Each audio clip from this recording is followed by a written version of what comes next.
Chapter 6, I Knows of Darkness. You are crazy, Victoria. You cannot marry that damned insane! Exclaimed Louise, Victoria's mother, very distressed. Please, lower your voice, Mama. And do not get upset, please. It's not good for you, Victoria begged, worried, while sitting in a chair next to her mother's bed. Mother and daughter had been arguing for several minutes, when Victoria told her mother all the strange story of the billionaire who wanted to marry her, practically without knowing her. Victoria's mother reacted surprised, scandalized, and very worried about her eldest daughter, and her anguish translated into anger. Victoria, that mentally ill, that depraved, just wants. Louise exclaimed heatedly. Mama, do not say that. You do not know him, you cannot judge him without knowing him, Victoria replied, trying to calm her mother down. I do not need to know him. A rich man who uses his money to buy a girl who is so young as to be his daughter, taking advantage of her poverty and the tragedy of her family. A pervert who wants you to become his sex slave. Louise exclaimed, more and more altered. Mama, do not say such horrible things. He does not want to make me his sex slave. Victoria replied, trying to sound convincing, but her mother was expressing the fears that she herself felt. Victoria, you're not stupid. What other reason could a man so rich and powerful have to marry a girl like you? Louise said desperately. Mama, I've told you the guarantees he has given me. He wants me to feel. Victoria answered. I already know it. Let Harriet and Nancy work for him and live with you. Do you really think that's enough? Louise said. Mama, please, try to understand, Victoria replied. Victoria, you're not in love with that man, you do not even know him. Are you going to marry a man you do not love? Louise asked anxiously. Mama, you know that I do not have faith in love, Victoria answered, looking away so that her mother did not see the tears that threatened sprout from of her eyes. Tears ran down the cheeks of Victoria's mother and her face covered with pain, feeling compassion for her daughter's pain. She placed her hand on Victoria's hands that rested on her lap. Victoria, I know you do not like talking about that terrible experience you had, but remember what we talked about in the past and what your therapist told you. You are very young, your life is just beginning, and what that son of a bitch did to you must not condition your life and your future. You are a very beautiful and sweet girl, a good person, you have many qualities, and someday you will surely find a man that loves you and deserves your love. And with him you can start a beautiful story, a happy life together, said Louise, moved. Like Papa and you. Victoria replied without looking at her mother, but unable to hide her crying. Louise shuddered and had to make an effort to calm down and not cry inconsolably. Your father and me were very happy together for a long time. I loved him and I'm sure he loved me. But then the darkness took hold of his inside, he had a lot inside and that darkness won to his love. But I'm sure that even then, when he died, under all that darkness he still loved us, answered Louise with a voice broken by emotion. Victoria turned to see her mother showing her face bathed in tears. That's why I have to do it, Mama. Because we three have only ourselves. Because Kate and you are the only thing I have in my life. And I do not want to lose you, Mama. I do not want to lose you like I lost my papa. Exclaimed Victoria, crying and pouting like a girl. Louise felt that she was about to break herself, of fear and pain, of compassion for her daughter, of concern for her and for her other daughter. But she gathered strength, to try to be strong again for her. Victoria, my sweet girl, please do not get overwhelmed, somehow everything will be fixed, but you do not have to sacrifice for us, you do not have to. Louise said in a voice full of compassion and sweetness. No, Mama, it's not like that. Your illness does not improve with conventional treatments, which are the only ones that NHS can offer you. If we want to fight for your life we can only do it with the money that William offers, is the only way to have access to experimental and revolutionary methods, to the best doctors and treatments in the world. And what about Kate? Do you think she will be happy living with Aunt Marie and her husband's scoundrel? You have always told me that they would be the last people in the world with whom you would like your daughters to live. You know perfectly well that Kate will have a black future if she stays with them. She is not a docile girl either, she is rebellious but also sensitive, and they will destroy her soul, they will ruin her, Mama. Victoria said, crying and with vehemence. Louise could not contain the tears and turned her face aside so as not to see her daughter in the eye. Do you think my life will be worth it if I lose Kate and you? Do not you understand that I need you as much as Papa? But at least when I lost him I had have you. If I lose you, I will not have no one. And Kate needs us both, we cannot turn our backs on her, if we do, we will lose her, and I fear that she will not be the sister who loves me and who I love. Tell me you would not do the same. Tell me if a man came through that door and would offered you the same treatment that William offered me, you would not accept it. Tell me by looking into my eyes and pledging by Papa, Victoria demanded, broken by emotion. Louise turned to look Victoria in the eye, her vision blurry with tears. But I'm an old woman. You have your whole life ahead of you, Louise said plaintively. And because I need you in my life, I do it. You have always said that family is the first thing, that we must put the family before to anything, our own desires. But also, if you ask me to forget what you have taught me in life, if you ask me to be selfish, what about my future, Mama? What future awaits me? I left my life, and I would do it again with pleasure, but if they take Kate from me and if I lose you, it will not be worth the sacrifice.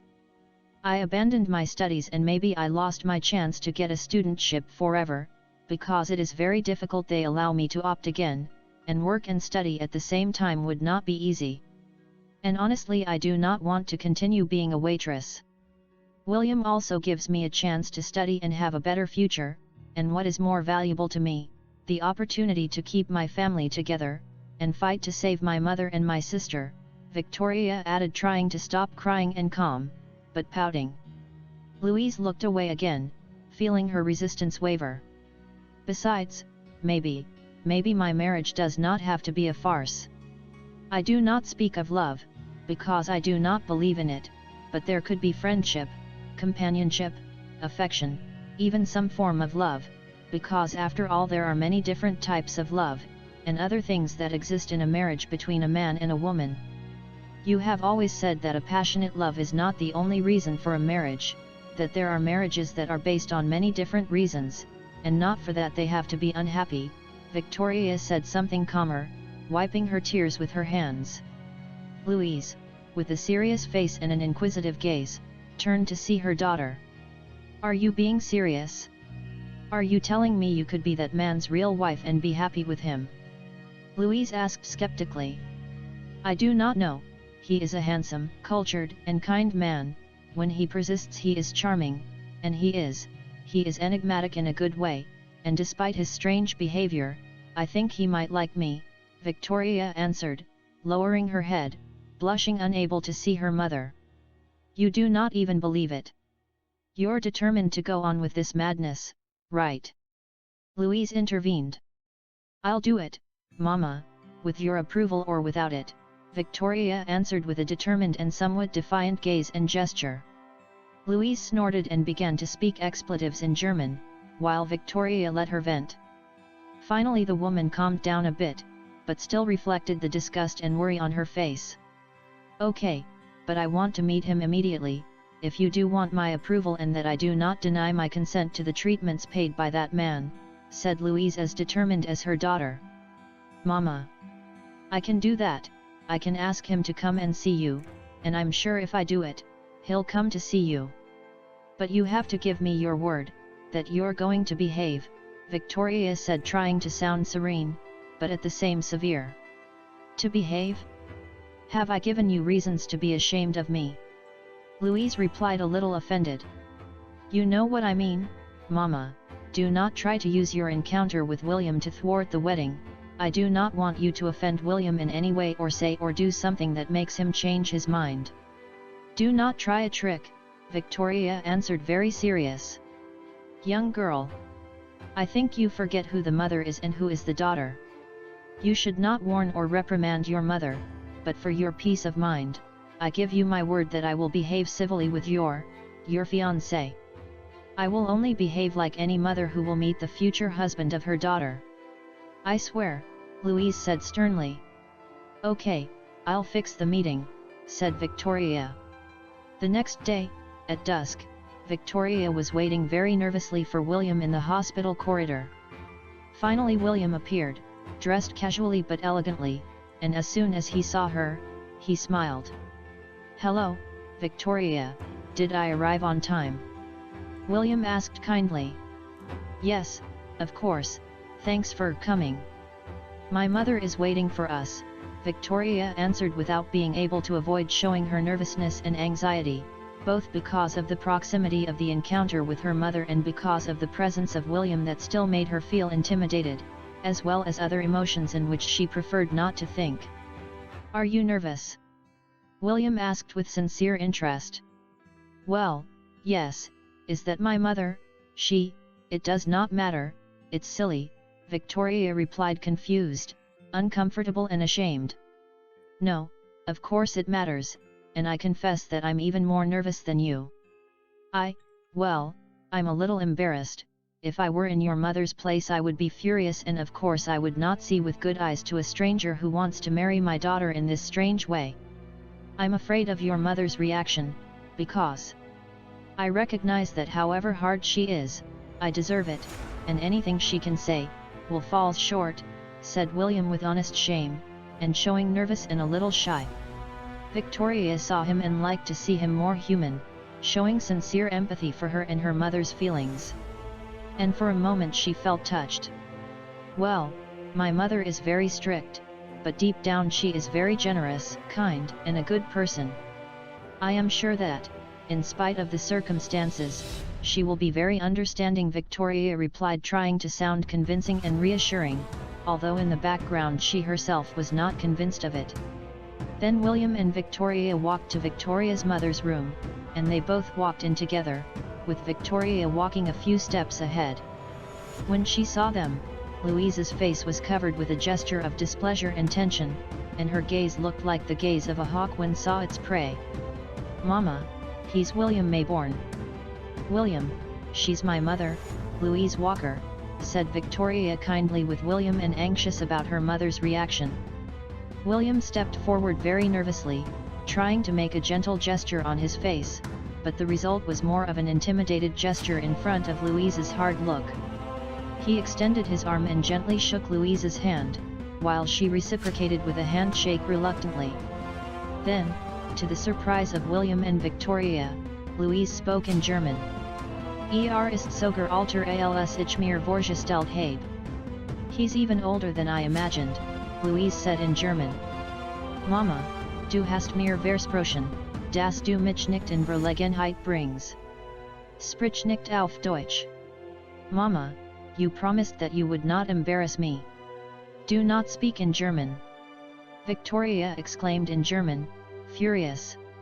Mach dir keine Sorgen, Victoria, ich bin bestimmt nicht mehr so ein junger Mann.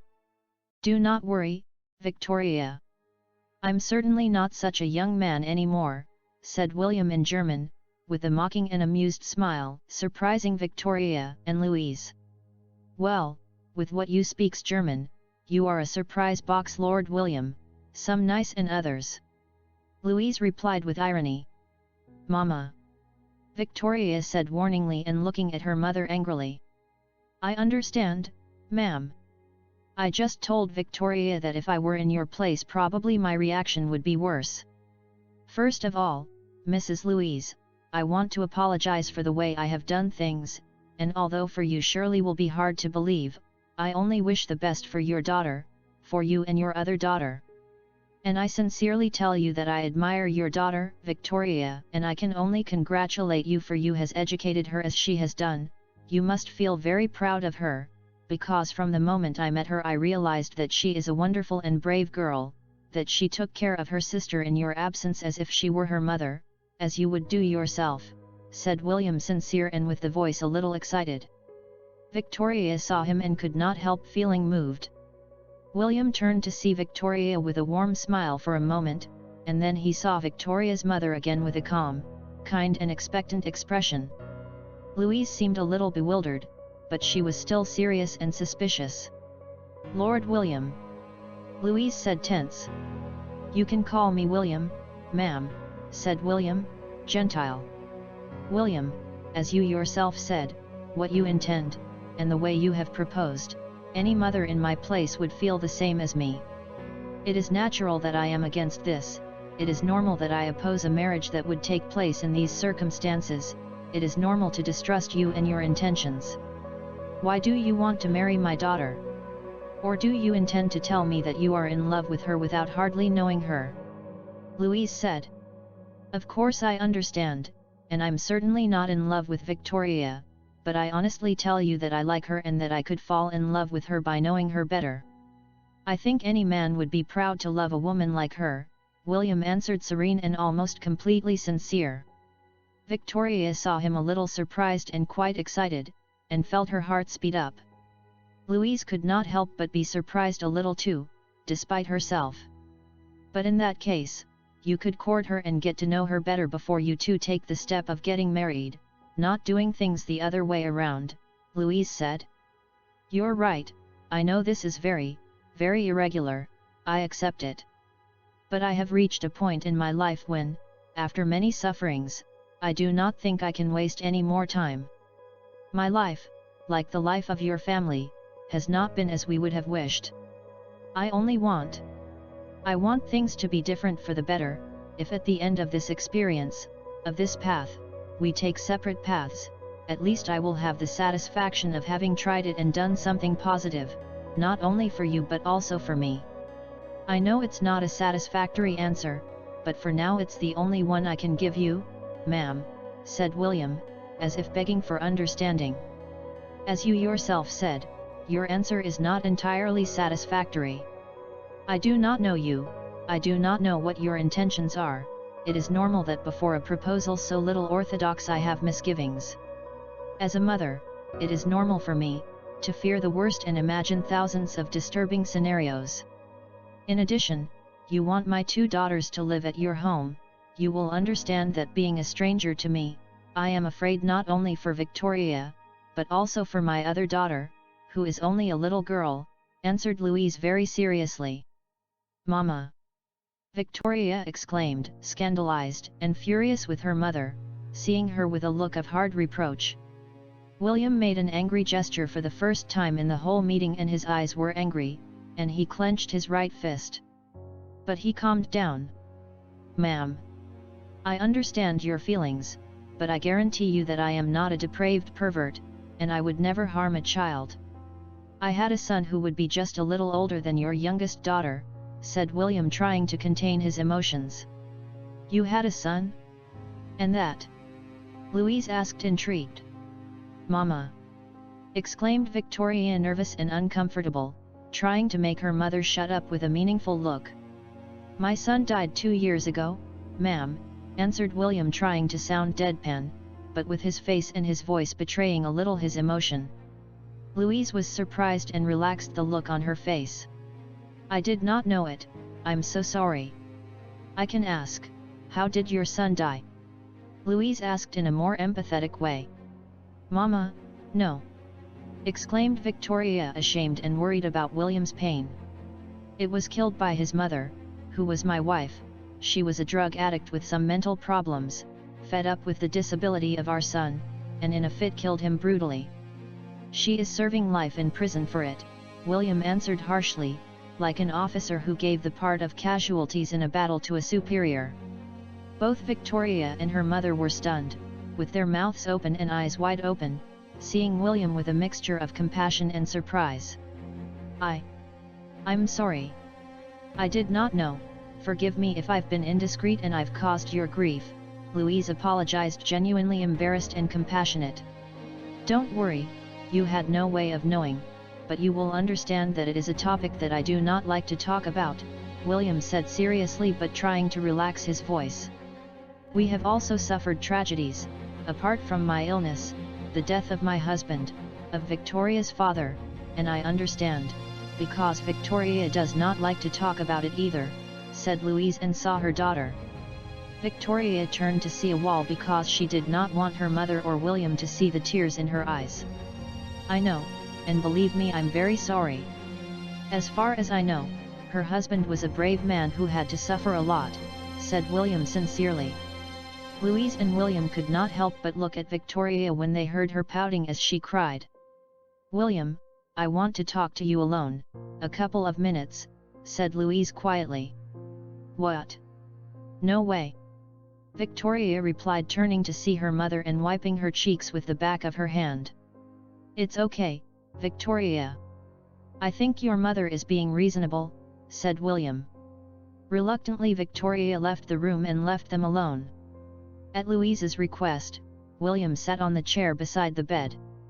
William, I do not know why strange reason I think most of what you said today is true, and I think at least you are not dangerous. Even so, of course I cannot completely trust. On the other hand, Victoria is a very sweet girl, sensitive and fragile despite her appearance of strength, and had a very bad experience with a boy. I do not know if she have told you, said Louise with her eyes fixed on William's eyes, with a scrutinizing and severe look. No, ma'am, she did not, William replied, with mixed feelings. I suppose she will do it when she is ready. The fact is that my daughter has suffered a lot for her short life, and I do not want someone else to break her heart and destroy what is left of her innocence, and to cause a permanent damage her. That's why, if you hurt her, if it causes irreparable damage her, if you play with her, I will kill you even if it is the last thing I do in my life, said Louise very seriously, with an intense and intimidating look. I understand, and I appreciate your sincerity, and in fact I would not expect less from you. Let's say that I understand the feeling of a father or a mother who would like to kill who has harmed their children, and the impotence that is felt by not being able to do it, and above all, by not being able to protect your child, said William, and in the end his voice was broken by emotion, and he had to duck his head and he made an effort so that the tears did not leave his eyes. Louise relaxed her face again and saw him with compassion, sadness and nostalgia. William, there is one more thing, your look reminds me of someone, said Louise. To who? William asked curiously. Could you shake my hand? Louise asked. William gave her his hand and she took it, and pulled him to have strength to sit up herself a little on the bed. Louise fixed an intense look on William's eyes that made him tremble. You have very beautiful green eyes. His eyes were blue, and they were also very beautiful. But what reminds me of him is the darkness. My husband was a good man, but then life hit him very hard, and he could never get up. Darkness invaded him, that darkness took over every inch of his soul, and reflected in his eyes, as reflected in yours. The problem is that the darkness takes you away from life and brings you closer to death, and someone like me tells you that I am very close to death despite myself. My husband could not escape his tragic destiny, because the darkness won him the game. I hope you are still in time to escape that destiny, that there is still room for the light in your soul, the light that can overcome that darkness and take you away from that path that ends in a shredded car on a highway after a night of drunkenness, or in a smoking gun in your hand. When Louise uttered her last words, so significant and mysterious, and with that look that seemed to enter his soul to undress it in front her, William felt a chill that ran all over his skin and how his body trembled and shuddered. For a moment William thought he was going to vanish himself. William said goodbye to her in a cordial way, and when he got up from the chair he felt that his legs failed him, and he had to lean against the wall, before the watchful eye of Louise.